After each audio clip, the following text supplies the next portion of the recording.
하나님을 경험하는 신령한 복 6가지라는 제목으로 은혜를 나누겠습니다. 요한복음 1장 1절에 태초에 말씀이 계시니라, 이 말씀이 하나님과 함께 계셨으니 이 말씀은 곧 하나님이시니라고 사도 요한이 증언하는데요. 말씀이 곧 그리스도시라는 것이죠. 이 시간 예수 그리스도의 영이신 진리의 성령님이 우리 안으로 오셔서 말씀으로 어떻게 역사하는지 알아보며 함께 은혜를 나누고자 합니다. 첫째 말씀은 영생하는 생명수입니다. 계시록 22장 1절 2절에 보시면, 또 그가 수정같이 맑은 생명수의 강을 내게 보이니 하나님과 및 어린 양의 보좌로부터 나와서 길 가운데로 흐르더라. 강 좌우에 생명나무가 있어 12가지 열매를 맺되 달마다 그 열매를 맺고 그 나무 잎사귀들은 만국을 치유하기 위하여 있더라. 아멘. 하나님과 어린 양이신 예수님의 보좌로부터 나오는 수정같이 맑은 생명수는 무엇을 의미할까요? 요한복음 7장 37절에서 39절에 보시면 예수님께서 누구든지 목마르거든 내게로 와서 마시라. 나를 믿는 자는 성경의 이름과 같이 그 배에서 생수의 강이 흘러 나오리라고 하시면서 생수의 강을 성령이라고 증언하십니다. 생수의 강은 진리의 영이신 성령님을 가리킵니다. 성령님은 진리시죠. 진리의 말씀이고 말씀은 곧 예수 그리스도시라는 것이죠. 예수님께서 내 말이 영이요 생명이라고 증언하셨습니다. 믿는 자들이 예수 그리스도의 말씀을 성령으로부터 받을 때 생명수를 마시게 된다는 것입니다. 우리의 믿음은 마음 안에 생수의 말씀이 얼마만큼 채워졌느냐에 따라서 주어지는데요. 처음에는 이제 아기 믿음은 발목부터 해서 그 다음에 무릎, 허리, 또 아주 그냥 이 생수의 강 속에 푹 잠겨야만 예수님과 하나로 연합을 할 수가 있는데요. 천국은 생수가 얼마만큼 우리 안에 천국을 누리려면 생수가 얼마만큼 채워졌느냐에 따라서 비례합니다. 천국을 우리가 누리기 위해서는 생수로 가득가득 충만하게 채우고 생수의 강 속에 푹 잠겨져야 한다는 것이죠. 아버지와 예수님과 성령님은 삼위일체로서 함께 일을 하십니다. 생명의 말씀이 강처럼 흐르는 좌우에는 생명나무가 있어서 달마다 12가지 열매를 맺는데요. 생명나무는 영생을 주는 예수 그리스도를 의미하고 생명나무의 12가지 열매는 예수님의 성품, 즉 성령의 12가지 열매로 이해할 수가 있습니다. 예수 그리스도를 믿는 자가 아버지의 보좌로부터 나오는 생명수를 먹으면 성령의 열매를 맺으며 예수님의 인격으로 살게 된다는 것입니다. 생명수가 수정같이 맑다는 것은 하나님의 말씀은 순수하고 완전하다는 거예요. 성령으로부터 가르침받은 말씀만이 순전하고 영혼을 살려줄 수 있고 열매 맺게 해주는 것이죠. 그러나 사람의 머리로 연구해서 전하는 말씀은 혼잡하고 생명력이 없기 때문에 영혼을 살려주지 못하는 것이죠. 생명나무 잎사귀들이 만국을 치료하듯이 생명의 말씀을 먹으면 영혼의 질병, 아픔, 죽음은 사라지고 영혼이 행복하게 살게 된다는 것입니다. 우리 안에 계신 성령으로부터 받아먹은 모든 말씀은 하나님의 보좌로부터 흘러나오는 생명수입니다. 이 말씀의 능력이 옛사람을 십자가에 죽이고 아들의 형상으로 부활시켜 준다는 것입니다. 둘째, 생명수, 즉 하나님의 말씀은 영의 양식입니다. 영혼은 영의 양식 말씀을 먹어야 살고 예수님의 아름다운 성품의 열매를 맺을 수가 있습니다. 거듭난 영은 생수를 먹지 않으면 기갈에 걸리고 계속 말씀의 양식을 먹지 않으면 결국 영은 죽을 수 있다는 것이죠. 예수님께서 내 살은 참된 양식이요 내 피는 참된 음료로다라고 하시면서 주님의 살, 즉 생명의 떡을 먹는 자가 영원히 살 것이다 라고 증언하셨어요. 주님의 살은 성령으로부터 믿음으로 받아먹는 모든 말씀입니다. 요한복음 4장 34절 예수께서 이르시되 나의 양식은 나를 보내신 이의 뜻을 행하며 그의 일을 온전히 이루는 이것이니라. 아멘. 예수님께서 하나님 아버지의 뜻을 행하고 그의 일을 이루는 그것은 십자가에 죽고 부활하심으로써 택한 백성들을 구원하는 것이에요. 하나님께서 계획하신 속죄 제사를 드리는 것이 예수님의 양식이라는 것입니다. 예수 그리스도 안에 있는 저와 여러분들의 양식도 똑같이 예수님처럼 십자가에 죽고 부활해야 한다는 것입니다. 주님의 양식을 먹기 위해서는 날마다 자기를 부인하고 자기 십자가를 지고 주님을 쫓아야 합니다. 요한복음 12장 24절에서 25절입니다. 내가 진실로 진실로 너에게 이르노니 한 알의 밀알이 땅에 떨어져 죽지 않으면 한 알 그대로 있고 죽으면 많은 열매를 맺느니라. 자기의 생명을 사랑하는 자는 잃어버릴 것이요 이 세상에서 자기의 생명을 미워하는 자는 영생하도록 보존하리라. 아멘. 한 알의 이 밀알처럼 예수님이 인류의 죄를 위해 십자가에 죽으시고 부활하심으로써 구원의 길을 활짝 열어 놓으셨습니다. 이와 같이 우리도 밀알이 땅에 떨어져 죽기 위해서 자기의 혼적 생명을 미워해야 한다는 거예요. 옛사람의 본성이 원하는 대로 사는 것은 밀알이 죽지 않는 것이에요. 자기를 사랑하고 자기의, 자기 연민, 자기 중심으로 살면 영원한 생명을 얻을 수 없다는 거예요. 말씀을 우리가 받아서 밀알이 우리 안에 떨어졌어도 이것이 죽어야 되는 거예요. 그것이 바로 죽었다라는 것을 어떻게 알 수 있습니까? 나를 매 순간순간 믿음으로 살면서 내가 올라올 때마다 부인하고 말씀에 순종하는 것이죠. 하나님의 주권을 온전히 인정해 드리는 것이죠.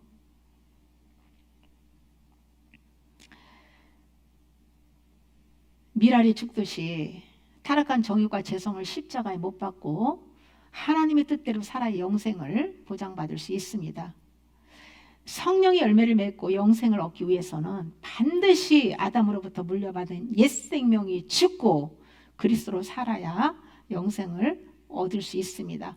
사람들이 전쟁하는 이유도 다 자기 생명을 사랑하기 때문이죠.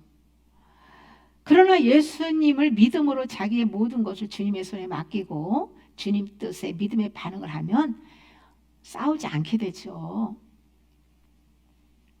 주님께 주권을 이양하고 매 순간 자기의 권리를 포기하고 자아를 부인할 때마다 혼의 구원을 받습니다. 혼의 구원까지 받아야 구원이 완성되는 것이에요.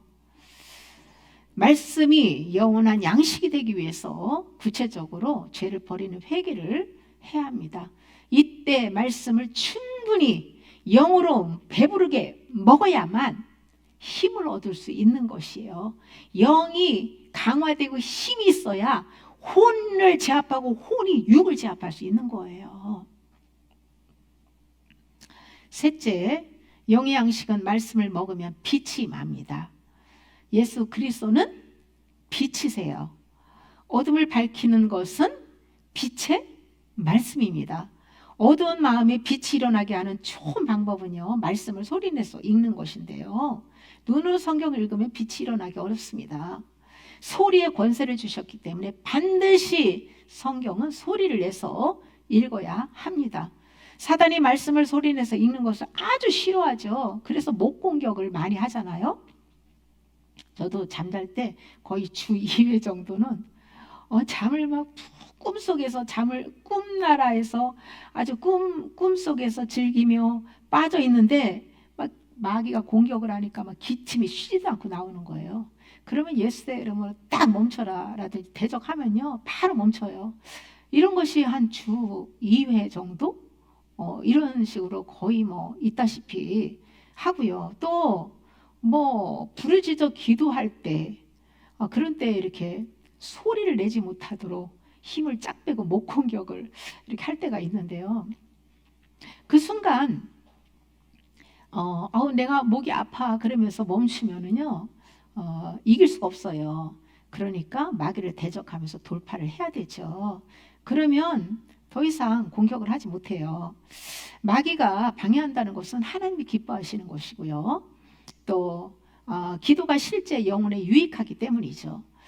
귀신은 방어 기도로 이렇게 막 부르짖어 또 기도하고 방어 기도를 할 때 이 성령의 불이 나오거든요.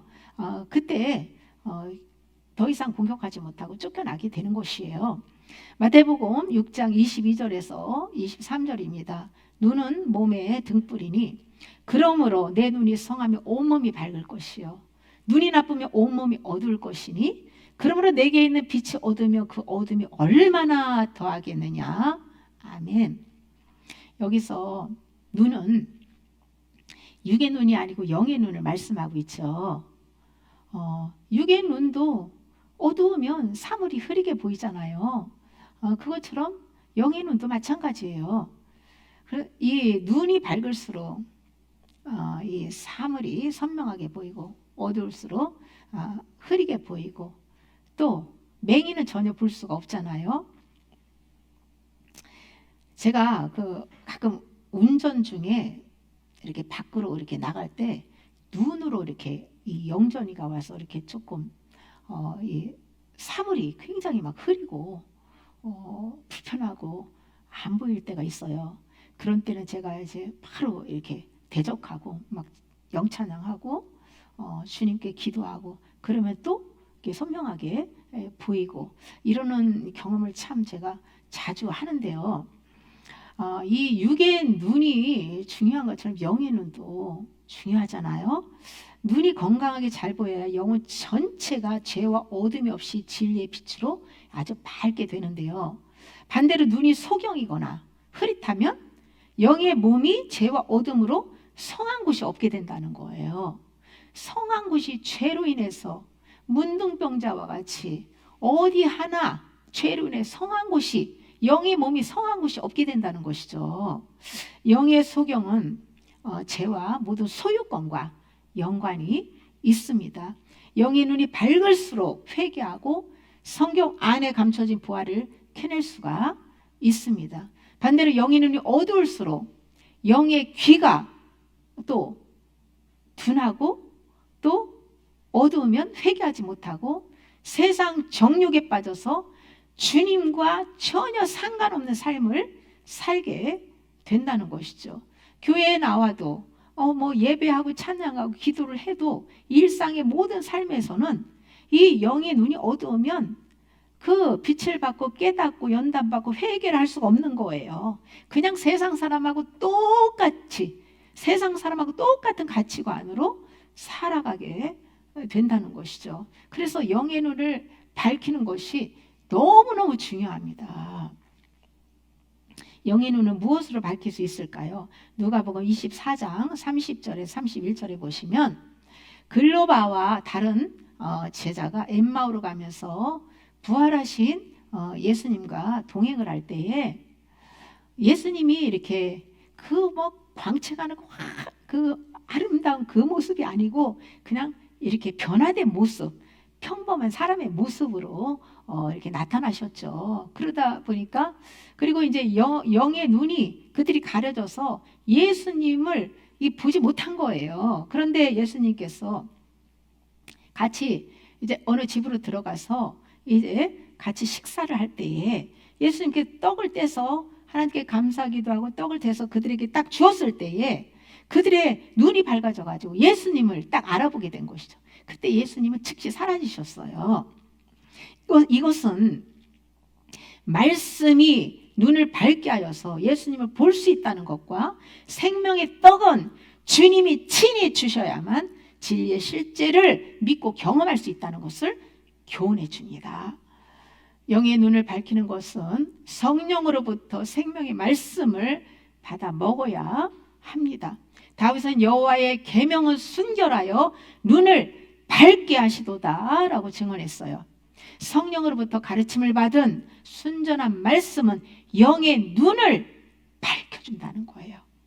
수정같이 맑은 생명수의 말씀이 영의 눈을 밝게 해줍니다. 생명수는 더러운 그릇에는 담을 수가 없지요. 새 마음에 담아야 영의 눈이 밝아지고 영혼과 육이 깨끗해질 수 있다는 것입니다. 예수님의 마음과 인격과 향기가 그 눈이 밝아진 그리고 깨끗한 마음 안에 생수가 담겨진 사람을 통해서 나타난다는 것이죠. 시편 18편 28절입니다. 주께서 나의 등불을 켜시며 여호와 내 하나님이 내 흑암을 밝히시리다. 아멘. 다윗의 고백처럼 내면의 등불은 누가 켜준다고요? 주님께서 켜주신다는 거예요.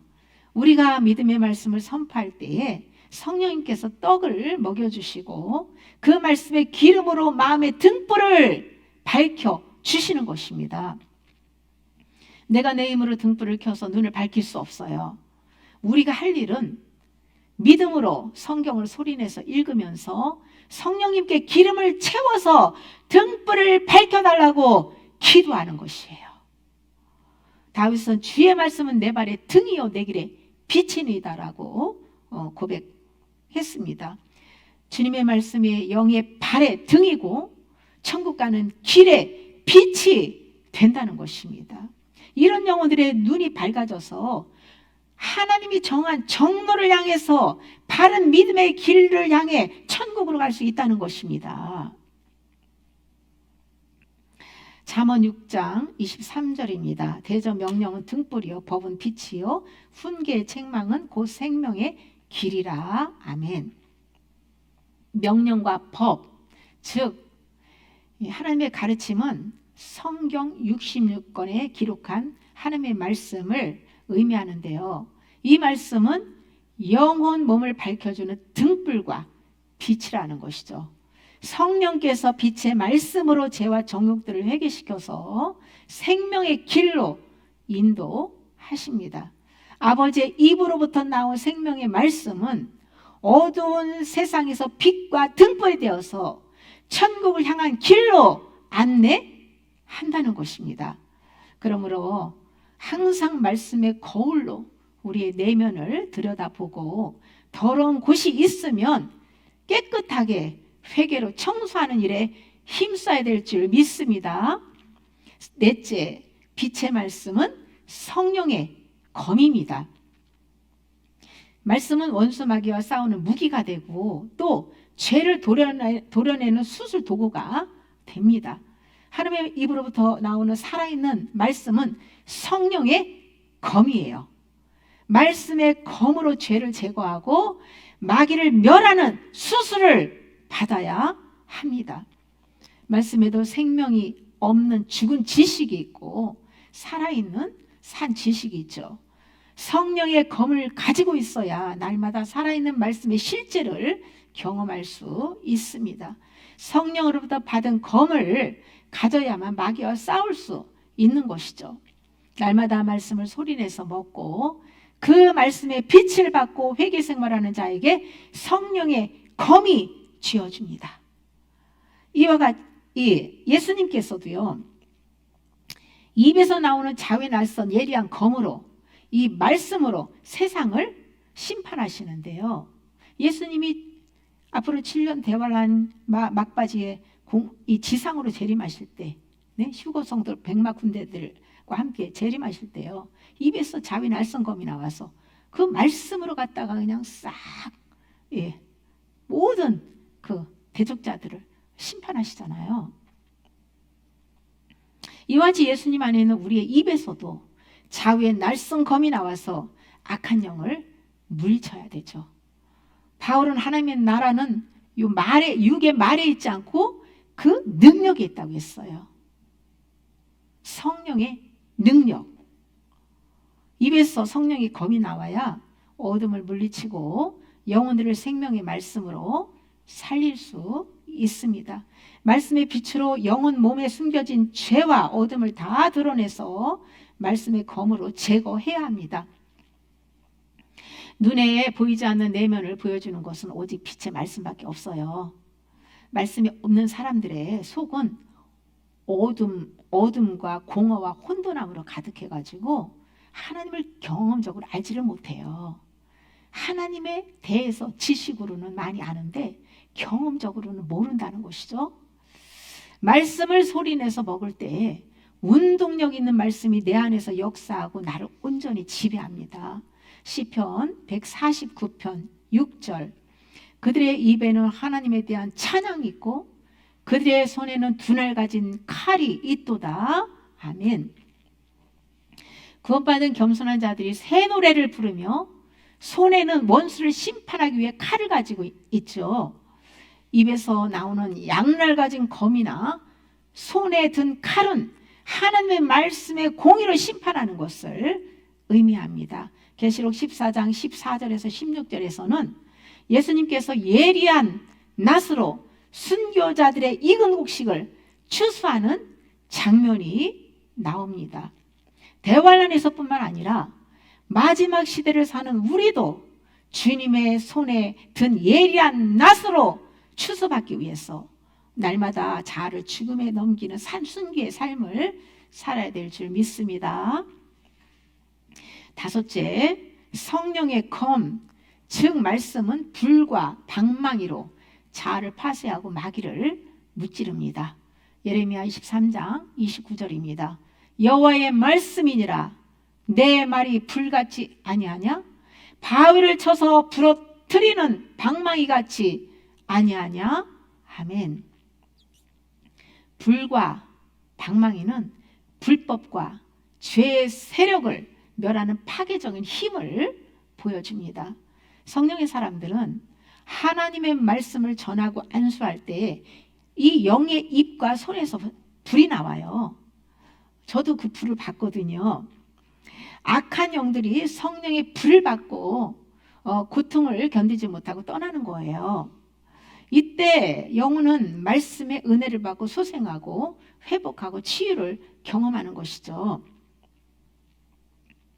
이렇게 우리가 이렇게 제가 이제 상담을 이렇게 할 때 통화를 하거나 그 상대편의 정말 힘든 고통스러운 문제들이 그 순간 공격한 어둠들이 떠나고 평안함을 느끼는 경우가 많거든요.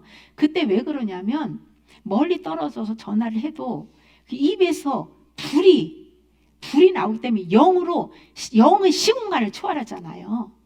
그 불이 그 영의 어둠을 스물시키기 때문이에요.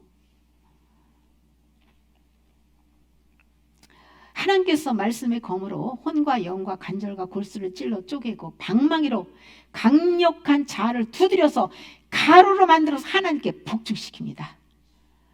돌과 금강석같이 강한 자아는 하나님의 말씀으로 깨져야만 상한 심령이 돼서 통해하는 마음이 된다는 것이죠.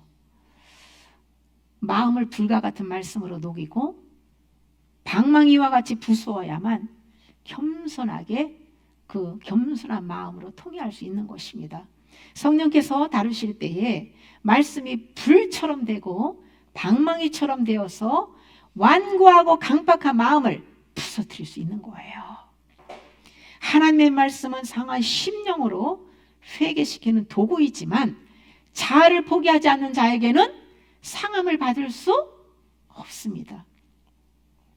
하나님께서 우리의 죄를 회개시킬 때 다양한 도구로 사용을 하시는데요. 매일 묻어나는 먼지 같은 죄는 생수로 씻어주시고 본드처럼 아직 달라붙어 가지고 있는 그 죄는 그냥 안 떨어지잖아요. 생수로 안 씻어지잖아요. 그때는 그냥 이 말씀의 칼로 드러내고요. 돌처럼 완고한 그 마음들은 방망이로 막 부수고 강철 같은 자아는 불로 녹여버린다는 것이죠.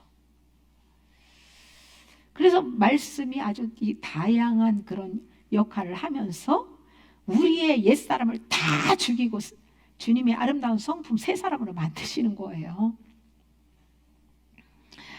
여섯째, 말씀은 씨앗과 같아서 심으면 싹이 나고 자라서 열매를 맺습니다. 베드로전서 1장 23절입니다. 너희가 거듭난 것은 썩어질 씨로 된 것이 아니요 썩지 아니할 씨로 된 것이니 살아있고 항상 있는 하나님의 말씀으로 되었느니라. 아멘. 하나님의 말씀은 나를 새 생명으로 거듭나게 하는 씨앗과 같습니다.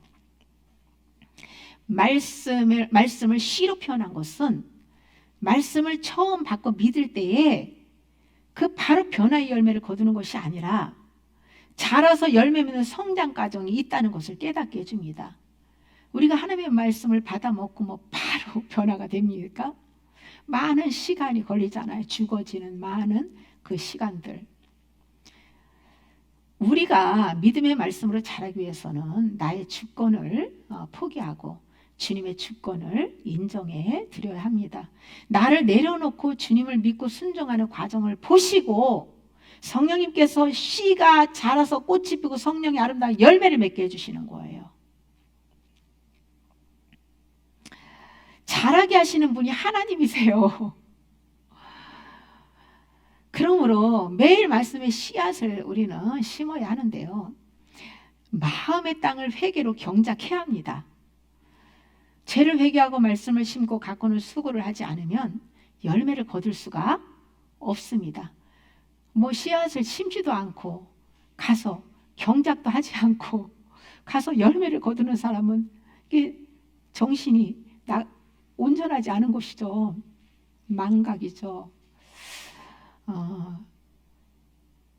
우리를 구원하시고 천국으로 인도하는 것은 오직 살아있는 하나님의 말씀뿐입니다. 말씀이 없는 기도는 빛이 없기 때문에 어둠의 영이 역사를 합니다. 그러므로 말씀이 합당한 기도를 드려야 하나님께 상달될 수 있는 것이죠. 우리는 말씀과 기도 어느 한쪽으로도 치우쳐서는 안 돼요. 말씀만 읽고 기도를 안 한다. 기도만 하고 말씀을 안 읽는다. 균형이 깨지면 전 말씀과 기도로 거룩해진다고 했는데 거룩해질 수가 없지요. 이런 말하는 것에 대해서 먼저 좀 양해를 구합니다. 제가 유튜브 설교를 이렇게 듣다 보면요, 영이 열려서 성령님께 가르침 받고 말씀을 요리해서 전하는 목회자가 이게 많지 않다는 것을 이게 보게 되는데요. 일반적으로 주석이나 신앙 서적을 인용하거나 일상의 간증들을 전하는 것이 거의 보통입니다. 목회자나 성도들 중에는 소경도 많고요. 영의 눈이 조금 열려서 흐릿하게 본 것으로 생수를 조금씩 흘려보내는 분들도 있습니다. 그런데 아쉽게도 생수에 강이 되어서 깊은 진리를 쏟아내는 믿음이 성숙하고 성화된 그런 목회자는 아직 만나지 못했습니다. 저도 눈이 열리기 전에는 소경이었어요. 배운 지식을 혼으로만 깨달았지 영으로는 감춰진 비밀을 깨닫지 못했습니다. 그런데 수십 년을 성경을 소리내서 읽으면서 영 감각이 살아나고 영적 체험들을 수도 없이 많이 했어요. 10년 전 합천 산속에 와서 말씀을 소리내서 읽는 방법으로 본격적으로 회개하면서 주권 이양을 한 후에 영의 눈이 열렸어요. 저는 장신대나 총신, 감신, 그렇게 알아주는 그런 신학교를 나오지도 못했고 교계에서 알아주지도 않는 작은 그런 신학교를 나오고 또 작은 그 교단에서 목사 안수를 받았습니다. 현재는 아무 교단에도 소속되어 있지 않고 무소속으로 자유롭게 독립교회를 하나님을 섬기고 있죠. 외적인 것에 가치를 두는 사람들에게는 무시당하기 딱 좋은 조건을 가지고 있지만은 저는 그런 것에 신경 쓰지 않아요. 하나님이 알아주시는 것이 중요하고요. 가장 귀하고 값진 감춰진 보화를 발견했기 때문에 제 마음은 누구보다도 부유하고요, 만족합니다. 저는 세상에서 부와 명예를 누리는 사람들 부럽지 않고 오히려 그들이 불쌍해요. 지금에 와서는 하나님 앞에 부족한 모든 것이 은혜요, 하나님만 의뢰할 수 있는 감사의 조건이 되었어요. 혹시 결핍으로 고통당하는 분들이 있다면 지금부터라도 예수님께 온 몸과 마음을 드려보세요. 주님 안에 참만족과 기쁨과 평강이 있고요, 정말 부족함이 없는 그 보화들이 주님 안에 감춰져 있어요. 성경은 한 번 죽는 것은 사람에게 정하신 것이요, 그 후에 심판이 있다고 증언합니다. 예수 그리스도 밖에 있는 모든 것은요, 때가 되면 물거품처럼 다 사라져 없어질 것이에요. 결국 남는 것은 진리 말씀밖에 없습니다. 진리의 가치관을 가지고 세상의 무가치한 것들을 마음에서 내려놓는 것이 가장 큰 복입니다. 영의 눈이 열렸다고 해서 성경 66권의 비밀을 다 아는 것은 아니에요. 감춰진 보화를 발견할 때에 영의 눈이 열리는 경험을 하는데요, 그때부터는 본격적으로 자의 소유를 파는 회개를 하면서 눈이 점점 밝아지는 거예요. 자아가 죽고 예수 그리스도와 연합이 이룰 때 빛으로 충만하여서 모든 비밀을 깨달아 알게 되는 것이죠. 그래 바울도 경험적인 고백을 하고 있습니다. 고린도서 13장 12절에서 우리가 지금은 거울로 보는 것 같이 희미하나 그때는 얼굴과 얼굴을 대하여 볼 것이요, 지금은 내가 부분적으로 아나 그때에는 주께서 나를 아신 것 같이 내가 온전히 알리라. 영이 어릴 때는요, 주님에 대해서, 말씀에 대해서 그냥 희미하게 보이고, 그냥 이렇게 성경에서도 그냥 부분적으로 좀 알지 전체를 알 수가 없어요. 그런데 예수님과 모든 자아를 다 소유를 팔고 그냥 예수님과 완전한 연합이 되면요, 주님에 대해서 얼굴과 얼굴을 마주 보는 것처럼 그냥 주님에 대해서 온전히 알게 된다는 것이에요. 그러니까 내가 사는 것이 아니요, 그리스도가 사는 경지로 들어가는 거예요.